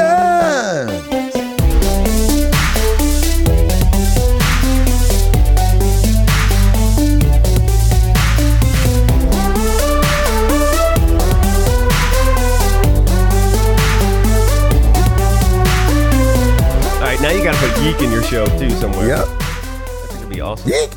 All right, Discord KT120, as we've already said. Hey guys, so my question this week is music based. With me being a musician, drummer to be exact, one of the most important things to me in a game is the soundtrack. In some cases, the music is another character that helps tell the story, helps guide the characters, and changes a scene in an instant. So the question is, what is your favorite, or on top of, or on... So the question is, what is your favorite, or on of your top, or one? Okay, or one of your top, or one of your top favorite piece, or re, and other prepositions. Eep, op, eep. Come on, Tim, right. You got it. I got this. So what is your favorite? So the question is, what is your scoot scoot? All right, what is your favorite or one of your top favorite pieces of music in gaming? My favorite soundtrack would have to be The Last of Us. The music you hear in the beginning of that game sets the tone from the get-go. Gustavo Santaolalla is an angel with a guitar. I really hope he's coming back to do the music for The Last of Us 2. Ooh. I hope so, too. I kind of think he is, right? From the showcase and everything. Yeah, I'm pretty sure that he is. Since he was I'm out pretty there. sure that's him. Mm-hmm. Favorite pieces of music in gaming or soundtrack? Mine is stupid. I'm in love with the Shenmue soundtrack. It's not That's good. so stupid. It is. It's not a good sound. When you put it up against all the things that you guys are about to say and The Last of Us, it's not a good soundtrack. But it's one of those things where, because you could go into so many different stores and then all the stores had their own little theme song when you would go in there, it just brings back really good memories. I even bought the soundtrack on vinyl from Data Discs. Nice. So it's like I think it's the only video game soundtrack I own now. I used to have some back in the day when, buying soundtracks was a thing. But yeah, I have it on vinyl. So yeah, it's one of my favorites. That's awesome. Yeah, stupid. Ed? By the end of the game, I really came around on where I stood with the Red Dead Redemption 2 soundtrack. When it won the award, I was like, I think Spider-Man's a little bit better, but by the end, really? I think I agree. They did a fantastic job with that. So we're supposed to believe that everybody that voted for that game has beaten it? I don't think we're supposed to believe that at all. Yeah, exactly. Yeah. Name recognition. Oh, yeah, Yes. Red Dead. Yeah. Yes. That's what happens at the Grammys and stuff. Mm-hmm. Oh, yeah. Chris? Shoot, man. I mean, clearly, it's obvious to you guys that I love the Metal Gear soundtrack from all the different ones. Well, no, not Shenmue. I don't own any of it on vinyl, but I would totally be down for buying some vinyl or something of Metal Gear stuff. I just like soundtracks in general. I really love the Runner soundtrack, both 2 and 3, and even 1. I listen to a lot of that stuff often. The Overwatch soundtrack is amazing when you're just listening to it, to put it on repeat to hear the music for all the different songs. And then if you're a person that watches the Overwatch League, usually in between the matches, they're playing music from Overwatch League stuff as they're showing all the stats and whatnot. I love listening to those things. I really liked the music in not Overwatch, Firewatch. I really like that. And the music on the little theme for that one is really, really good. The music inside of Inside was weird and creepy, and I dug that. I mean, there's a lot. Far Cry 5, I liked its soundtrack. Horizon Zero Dawn. I listen to video game soundtracks and songs all the time. I'm constantly creating playlists on Spotify when a video game soundtrack comes out. Yep. Nice. That's awesome. I would agree. I do love The Last of Us. I think that was one of the soundtracks that is a good one. That really first moved me. Even the credit, the opening screen, and I was just like, oh, this is it's deep, and it was just so good. But I've really been enjoying the Odyssey soundtrack as well because as I said, music guides the characters, changes the scene in an instant. I know I'm coming across a cultist based on the music that's coming in as soon as I get into battle. So I know that's coming. If I've been spotted, the music ramps up and you're like, okay, here we go. So it definitely affects your mood. And for me, it kind of helps gauge, oh, this is what I'm going to start battling. So I really love that. But I think overall, The Last of Us is just fantastic. And I hope that Gustavo's on The Last of Us 2, which I'm sure there's no way he wouldn't be. I can't wait to see what he has to bring to this one. So it'll be great. Nice. Very good question. Calm to Fury, how do you keep your voice? We were just talking about this. How do you keep your voice from wearing down after long podcasts or live shows? I'm hosting budget training calls all day and all week, and I am losing my voice. Yeah, man. You drink water and you eat Lay's potato chips. Sweet. Because I'm not kidding. That's a lot of singers, man. They eat those Lay's just because of the oil in them, and it helps that your right? throat. Yes, really? Man. Yes, sir. Oh, I like that. And then throat coat is another tea that we drink that really helps. I think it's more a placebo effect on the throat coat, but it tastes nice and it's got a hint of honey. Exactly. So, honey's good for the throat as well. So it was crazy. We asked when I was at that Q&A with Dave Fennoy, who is the voice of Lee from The Walking Dead, and he was the voice of Hulu, they were asking him what he did to get ready. This Joker said he would drink a glass of milk. I was like, "Bleh." I was like, what is wrong with you? Oh, that's hilarious. Yeah. Number one, I'm farted just hearing him say milk, but other than that, I wouldn't think that'd be a... No. Yeah, it seems like the opposite of what you want to have happen, but worked for him, so. Hey. Exactly. That's pretty amazing. But like you said, I mean, it is a muscle. The more you work it, the more it will last. It'll, it kind of keeps its endurance. Yeah. So that's interesting. I did not know about the Lay's potato chips. That's very cool. Yeah, man. Nice little fun fact you got there. And also, too, a lot of singers don't do this, but they should. And I don't know if this would work for just talking all day, but you warm up before you work out, and then you work out, and then what do, Ed? You got to stretch. You stretch, baby, and you cool down. You cool those muscles down. And so there's kind of like that low rumbling, and when you just kind of like, Oh, interesting. And just let your throat just relax and A lot of people don't do that, but you do it when you work out. Like Ed said earlier, it's a muscle. Same thing. It's interesting. Same thing applies. Yeah. This has been Throat Yoga with Gabe Patillo. I know, right? Throat yoga. Yeah, you just have to say downward dog and you're doing throat yoga. That's right, exactly. And downward dog. Namaste. Exactly. Great question. Hollywood Bones, of all the photos you have around the house, which is your favorite and why? Shoot. We are in perpetual working on the house mode, so we don't really put pictures up in our house. That's always the dream. The dream is always like, okay, and then when I get this hallway done, I'm gonna put all these pictures up. That's what Jenny's always saying. And we don't. And so that's but we have pictures scattered throughout. It's funny, and I found out that my favorite photos are the ones that we didn't take for that reason. So Amara, Jenny took a picture of Amara when she was really little, showing off a tattoo from Love and Lion. But her face just happened to be so cute in it that the picture, we ended up cropping out her whole body, and it's just her head and all her hair. Oh, and so we just... That girl had some hair. Oh, man. She had some hair. Yeah. So cute. hair. Yep. And so, there's a couple pictures of the kids that are floating around that weren't really meant to end up in frames. They were just iPhone pictures that ended up being like, we could print that out and put that up. So. Yeah, I'm kind of with you on that. We had we have friends through Lauren's store or what have you that are photographers, and they were like, hey, we want to shoot Piper. And normally we do that for Christmas cards and stuff. Nice. Get in line.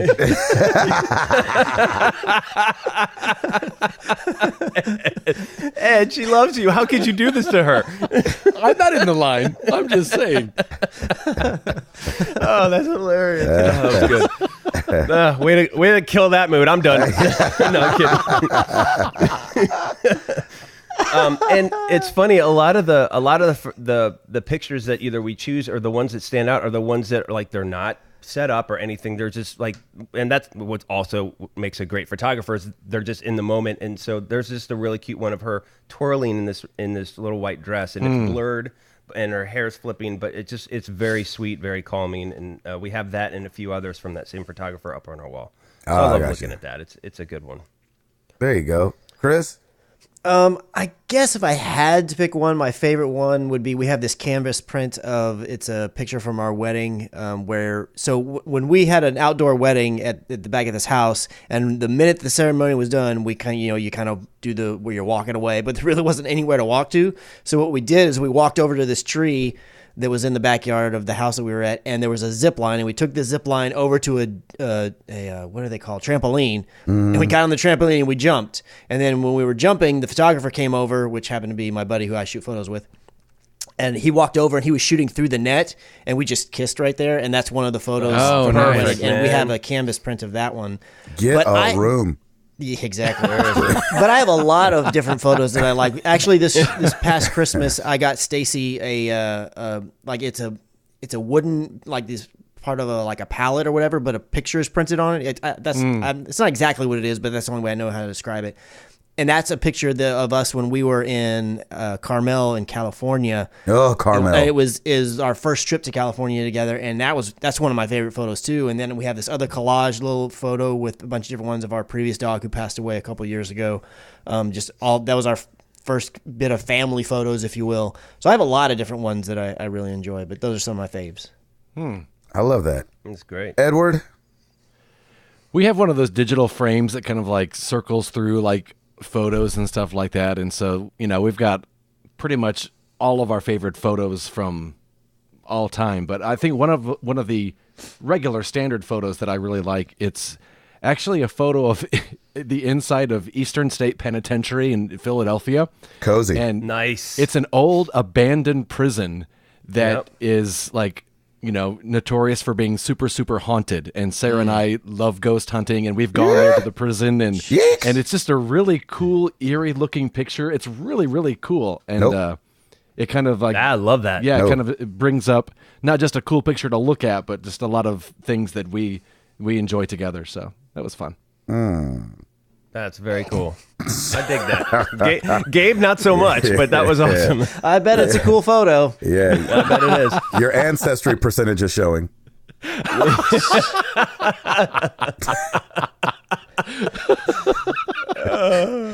That's good. Adios mio. All right, let's go. Beefmaster Serta. We got a quick fire. Okay, I wish I knew what the percentage was off the top of my head, so I could have said the actual percentage, but I don't know what it was. Oh my gosh! All right, we got a quick fire from Beefmaster Serta. Nectar of the Gods or Spawn of Satan? Here we go. Number 1, white chocolate. Spawn of Nectar Satan. of the Gods. Nectar of the Gods. Nectar of the Gods. Spawn of Satan. Wow. Okay. Doritos. Nectar of the Which Gods, ones? I guess. I'm kind Nectar of of in the the Gods. middle of the road. If it's nacho, I'll go Nectar of the Gods. Ooh, yeah. I'm good. Nectar of the Gods either way for me. They do what now? You do Doritos. You do Doritos, Oh, yeah. Nectar of the Do Gods. you like Doritos, yes or no? Nectar of the Gods? Okay, last one. Little Debbie's oatmeal cream pie. Ooh, Nectar of the Gods. Nectar of the I don't Gods. know that I've ever had that one. So Ooh, it's good. It's quite Just delicious. say Nectar I of will- the Gods. default to you guys, Nectar of the Gods. Gabe's like, move this along. I want to go back to bed. No, I'm Let's just saying it's definitely Nectar of the Gods. go. Awesome. Oh man, I want like 7 more of those. Right? I know. You Stumpwater only got Jack. one wrong, Gabe. Stumpwater Jack Chumpy. Would you rather be cursed to forever eat steaks with a spoon or eat soups with a fork? Soups with a fork. Steak with a spoon. Yeah. Because I could pick up soup and slurp it. Yeah. Yeah, you could still pick it up. I Yeah, I'm with ain't you. going through the frustration of trying to eat a steak with a spoon. Yep. Soups with a fork for me too. I like that. Let's do a steak with a spoon. Yeah, I'm steak spoon. Spoon steak. All right. We are split. We are split with the spoon That's steak. so Here we gross. It's just gross sounding. That sounds like you need a medication prescription or something. Yeah, for that. exactly. I got the spoon steak again. Every time it gets cold, my freaking spoon steak starts acting up. My spoon steak's acting up. It's raining. My spoon steak's acting up. Eric Thompson, what would your collective wisdom be in approaching addiction to social media, phones, and screens? Are you aware of resources for dealing with this? Does anyone want to open a tech/screen/social media detox retreat center with me? Seriously. It is an Yeah, epidemic. seriously. That's for sure. It is. It is. Yeah, and it's a fine line. For me, I kind of am torn with it because It's what you do for business. well, but I want her to. I don't ever want Piper to not know the latest technologies, because it's for me, and I think it's just a generation before me. They just shut out. They don't want technology. They don't want that stuff. Yeah. Like they don't want to know how does this work? And back in my day, this and that, and that's great. But I think you also have to change with the times, and I want her to know technology and be immersed in it. That being said, definitely have limits to that, cutoffs, and be like, okay, listen, you can have your iPod for this amount of time, and then we're done, and we do homework. And so there has to be that balance. Yeah, man. Mm-hmm. I don't know how to encourage it other than just you can't be scared of your kids. Right. And I think that's where I think that's where it starts. We have our culture is in a weird spot right now to where, if you disagree or tell somebody they can't, then you're against them, which I do not think is true. I think you can love someone and disagree. Yep. I heard a dad say the other day, two dads were talking about Fortnite, and one of them was like, I told him he could play on the weekend, but he couldn't play during the week anymore. And the other dad goes, what? You just told me he couldn't play? And he was like, yeah. He was like, oh, my kid would be so mad at me if I said that. And I was like, well, yeah. What? Wow. Hold up. Your kid will be, and, you know what I'm saying? Like, our job is to be good parents. And exactly, not best if we think that something is out of balance in their lives, it's on us. They're not going to do it on their own. Mm-hmm. That's why they're born to us. It's not like they're sea turtles, where like they go put them in they the just sand go out and on the their mom own. Bounces, and it's like, hope to see y'all on the jet stream. You know what I'm saying? Or whatever the heck they ride around on. And so, whatever Crush was talking about in Finding Nemo, the East Australia current. Yeah, exactly. Yeah. Yeah, dude, come on. So I think it comes down to that, but I mean, there definitely needs to be the balance, and we can't be worried about hurting their feelings. I mean, that's what we're here for. I love that. Yep. Chris, Ed, about just addiction overall when it comes to these screens. I mean, if it's really, I think we throw around the word addiction. Yay, there we go. Come on now, speak on it. And so, but if it really is an addiction, the good thing is there is help out there. No matter what kind of addiction you have, you can find help. Mm-hmm. It's ironic that I would say just Google it. Yeah, it's very true. But there are definitely people who know more about it than I could ever pretend. I'm not going to pretend like I know about the whole realm, but there are definitely places that you can go to get help about that. I'm kind of in the same boat as Ed. The advice that he gave is really great, but I kind of am in agreement. I don't mean to make light of actual addiction because it's a real thing and real thing that people struggle with. Oh yeah. But I do feel like that term does get thrown around a little bit loosely today. It's kind of like literally when you don't mean something literally. Or like a lot of people are like, oh, I'm so addicted to my phone, I just can't put it down. It's like, but really you can't. So it's not so much you're addicted, it's that you're just lazy. You just don't want to do it. Just admit it. Just be like, hey, I want to keep doing the thing I enjoy. And that's sometimes cool. That's a cop out. Yeah, I mean, some people think just use it as like a statement, like it's just a word to say, I'm addicted to this. Right. And it's like, no, you're really not. Because like if I'm addicted to, I really like chocolate or whatever, but you know what? If I'm like, hey man, I'm packing on the pounds a little bit, I can stop eating the chocolate. It's just it's just a matter of willpower and doing it. But if it is truly an issue for you and you need help, there's tons of ways to get help, and I would highly encourage that you seek those out. Yeah, I agree. Yep. Good question, Eric. Thanks for that. Facebook, Travis Pospisil.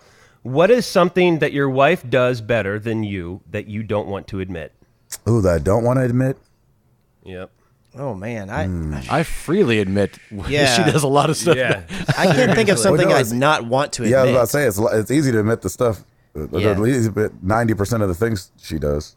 Yeah. One thing she does better than me that I wouldn't want to admit. That's a hard one.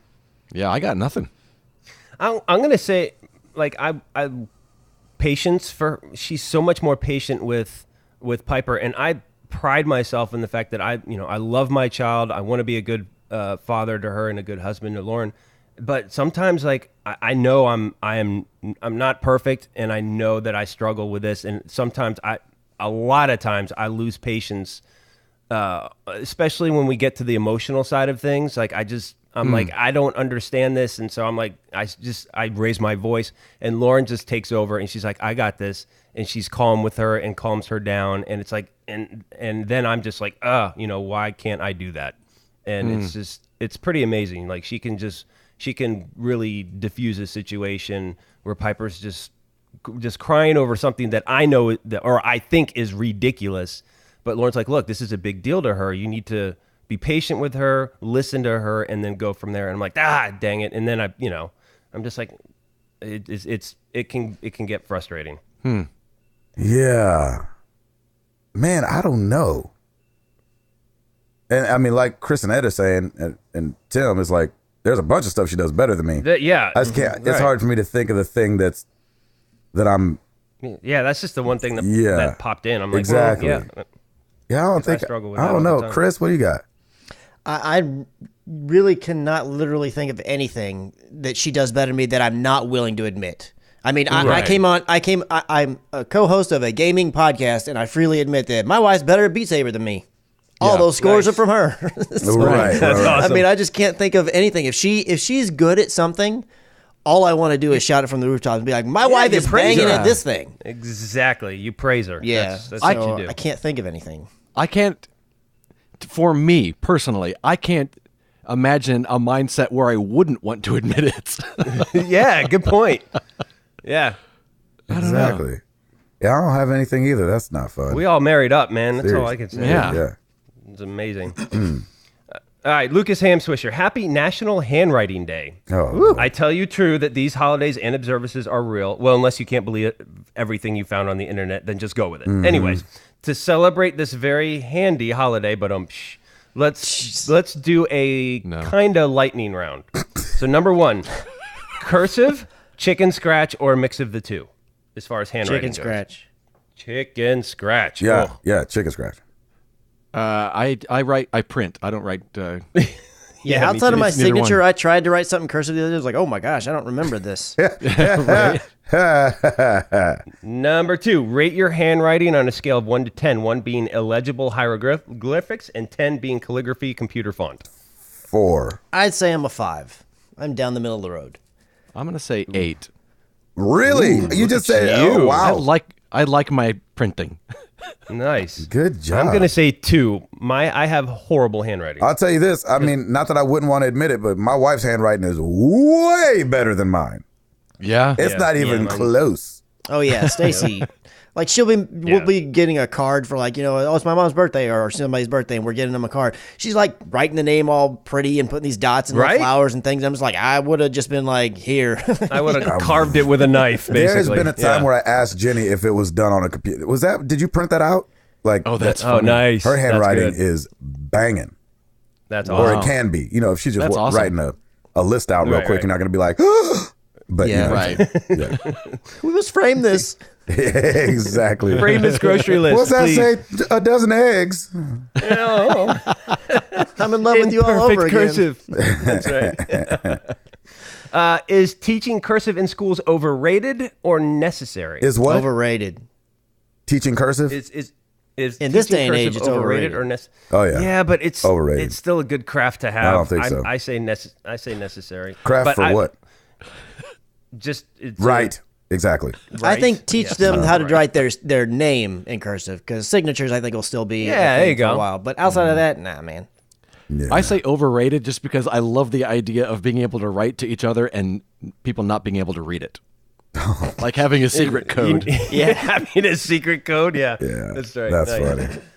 All right, last one. Favorite computer font that you wish you could replicate freehand? Gosh, I don't even know any computer fonts. Times New Roman. I'm going Futura because I love a sans serif. The Futura part is awesome, but like Futura Light, it just looks really clean and it's modern and cool. I'm going Comic Sans because I just want to piss everyone off. Yeah, go buddy. Comic Sans that. I just want to piss everybody I hate off. that Comic Sans got used so much because I love that font and it just got so overused. Why does that make people mad, Chris? Because anybody in the design world absolutely hates Comic Sans, and if you use it, they instantly judge you. Yep. I have a T-shirt that's printed on Comic Sans, but it says Helvetica. It's like, and graphic designers get it. Like I get a good chuckle from a few people, from some of my graphic designer friends. But yeah, it's the bane of graphic design existence. So there's this restaurant that's over near where my parents live that I drove by. It's one of those restaurants where like it's been 12 different restaurants over the lifetime that my parents have lived there, kind of thing. And one of the last times I drove by it, I just happened to look up at the sign, and the sign is in Comic Sans Every letter is a different color. It's a Tex-Mex place, and the name of it is Melons. Perfect. So, and you can imagine, I'm assuming, perfect. what kind of establishment it is. It's just like that's like there's so many levels of tacky on this thing. It's the most ridiculous thing ever. Melons. That's hilarious. And is it like red, white, and blue colors too? No, it's like neon blue, neon green, neon pink, neon yellow. Every letter's a different color. That is amazing. That's hilarious. Oh, that's so good. I'm not eating there. That's for sure. I'm going with a 125 point yes. naval battle in bold, italicized. I'm going 125 point Yiik in bold. Yeah. I'm just going to go with wingdings. Exactly. Wingdings, yeah. Underlined. Yeah. I love that. Oh, that's hilarious. All right. Moving on to Twitter. At Gabe56Life. Today is Tuesday. Well, not really, but Taco Tuesday. What are your go-to tacos and how many can you chow down? Yeah. If it were Taco Tuesday on a Friday. Right. There's a place that just opened up around the corner from us called Mojo Tacos. Oh my gosh. And it is delicious. And I'd like to say, I could put down 3. They come in 2s. Like when you order, and they're big. you order 2 at a time. They're pretty large. Yeah. I could put down 3, but like, it's sad because I feel bad that I could only eat 3 of them. But you are holding back from eating 3, aren't you? No, I'm saying, no, I don't. I want to eat 3 would be pushing it. Like, there'd be no reason for me to buy 3 unless I just came off a 40-day fast and felt like sending myself straight to the hospital. What's your go-to, brother? Oh, the brisket and the fried chicken. Oh, yeah. It's so good. I get the hot chicken and the Korean cauliflower, which is amazing. The cauliflower is another staple, yeah. Oh, Ooh, that so place good. is delicious. Doggone it. Yes, it is. Dang it. You want to have lunch at Mojo's? Let's go. Seriously, I wish. I have these doggone rehearsals. All good. Chris? All right, gents. Who else? Typically, when I do tacos at a place, if they offer it, I'm doing breakfast tacos. Doesn't matter. Hey, and that's not to say that I don't like a taco with like brisket or beef or chicken or any of those, but or fish, even a fish taco, they're good. But if they offer a breakfast version, that's what I'm getting, and it's usually egg and cheese and bacon or chorizo and bacon, or something like that. Chorizo. Yep. Yeah, Delicious chorizo. I like it. maybe some cow face tacos. Maybe some cow face. Barbacoa Yiik. Barbacoa Yiik. Yeah. Barbacoa Yiik. That's good. It's new. I'm not a big fan of fish tacos. I love fish, but for some reason the two together I'm not a big fan of. But other than that, I love them all equally. If it's a taco, yes, please. Yep. I will have it. Yep. Nice. Man, and even if it's Taco Tuesday in our house, it's grab that old El Paso taco dinner and let's go. And I love those, man. Those are great. So good. Ed. All right, who wants tacos? Your 27% is showing, Ed. Mine. Yeah. For loving all tacos? Yeah, exactly. Oh, man. I love it. No, that's a good thing. Mike. That's a good thing. All right. Yeah, it's good. Embrace your 27%. Yeah. Mike at Mr. Killjoy756. Your child is having multiple nightmares from a video game you're heavily engaged in. Uh-oh. Your wife then asked you to stop playing the game, period, due to your child's recent events. What do? Do you play the game behind your wife's back or stop playing overall? You just don't play in front of the kid. Yeah, I was about to say you have a logical conversation with your wife that says just because the game's being played in the house doesn't have anything to do with the nightmares. But I will respect the fact that you do not want this game anywhere near our child, and I will make sure that it is nowhere near our child. I promise. Exactly. And that is exactly why I game early in the morning or when everybody else is asleep. Yeah, Because reassurance is important, though. I mean, yeah, of course. let's not throw the baby out with the bathwater. I mean, I did pay $60 for this thing. Yeah. That's right. And I will complete it. Well, I don't know about that part, but I'll at least put 3 chapters of it on the YouTube channel and then just let it fade into obscurity. Right. Nightmares or not, kid, I'm playing this game. Yeah. I don't know about not playing it good. at all. Anybody disagree? Anybody Ed, do you have a different take on that? No, I think it's the same thing. It's like, my kid's having nightmares because I'm watching American Horror Story. Should I stop watching? Well, just don't watch it with the kid there. Yeah, you should be watching it in front of the kid anyway. Right, exactly. Some of these choices should have been made earlier. Jeez. But I feel like any time that you start to say, should I do it behind my wife's back? You're starting to get into a really scary situation. Yeah. Nothing besides surprises and gifts should ever be done behind your wife's back. Yeah. Yes. Yeah. This should be done in front of your wife's face behind your child's back. Yeah. Once you start going down that road, it becomes nightmares for everyone. That's dangerous. Yeah, exactly. Yeah. See on Judge Judy. Yeah. And even if it is behind your wife's back, they will find out about it. Exactly. They have that sense of like, yeah, you played that video game, didn't you? Yep. That's right. That will not make it better. No, it will not. It does not help anything at all. Yeah. Nope. All right. Final question. You Joseph smell like Grant. Resident Evil 7. How does she know? Ooh, clutch my pearls. How did you get that? I see you've got that GTA 5 glitter on you. That GTA 5 glow. That's right. GTA 5 glitter.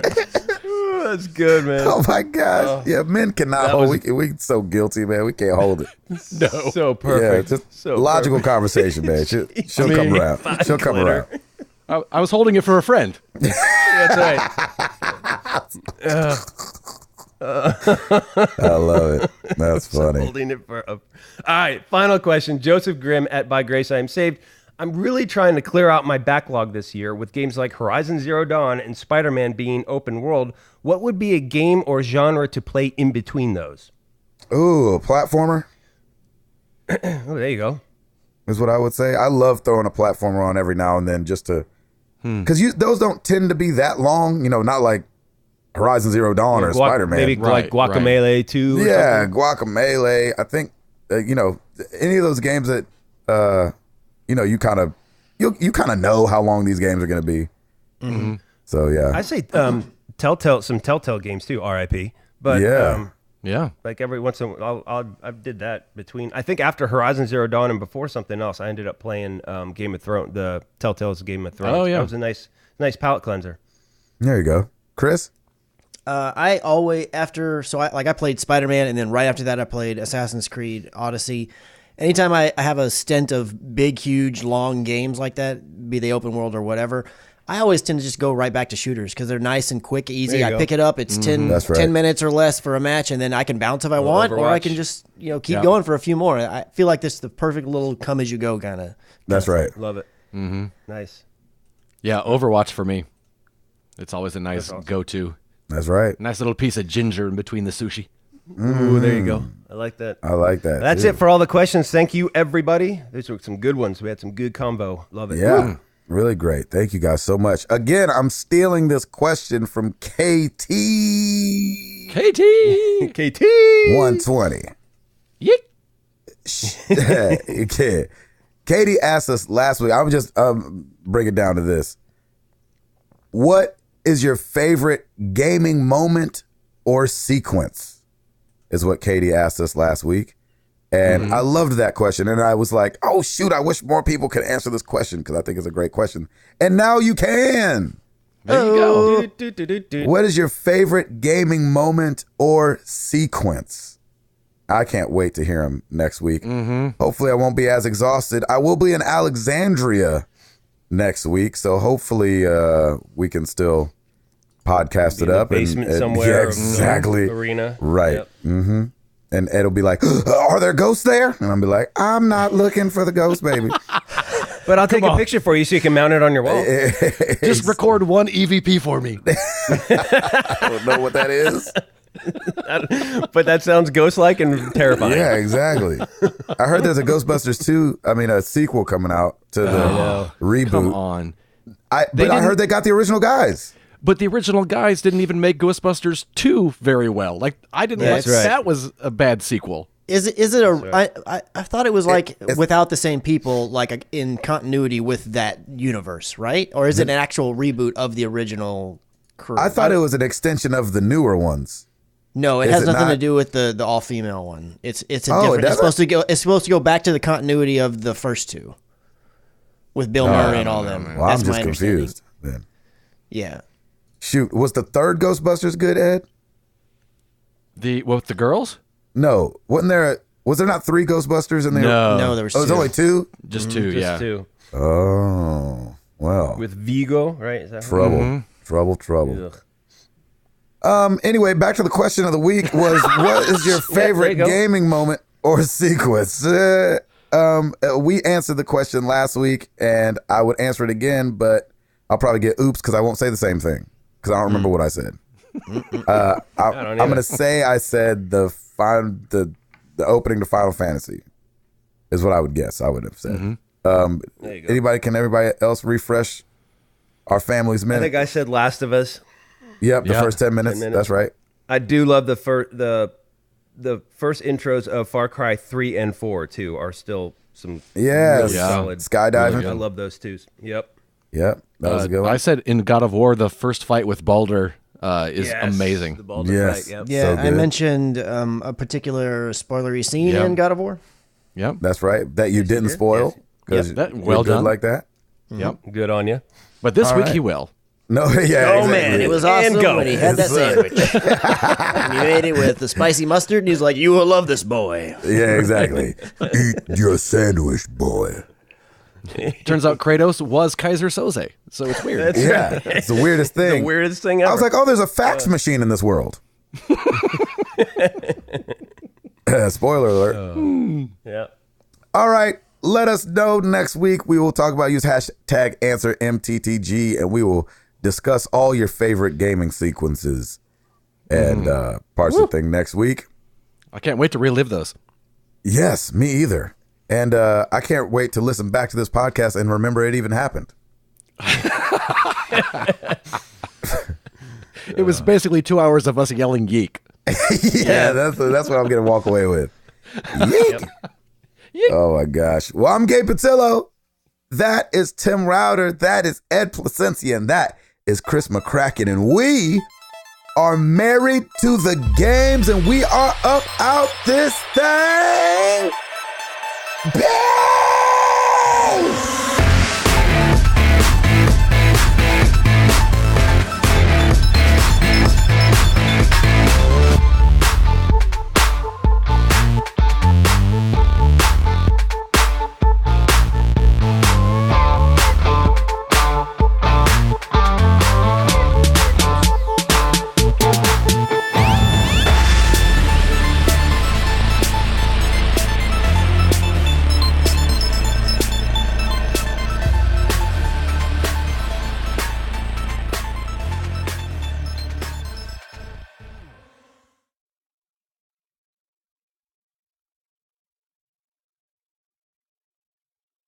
One, two, up in this piece. 1, 2, 1, 2. Ed, you're okay to edit, right? Yeah. If he wasn't, it wouldn't be half his name. Ed, it.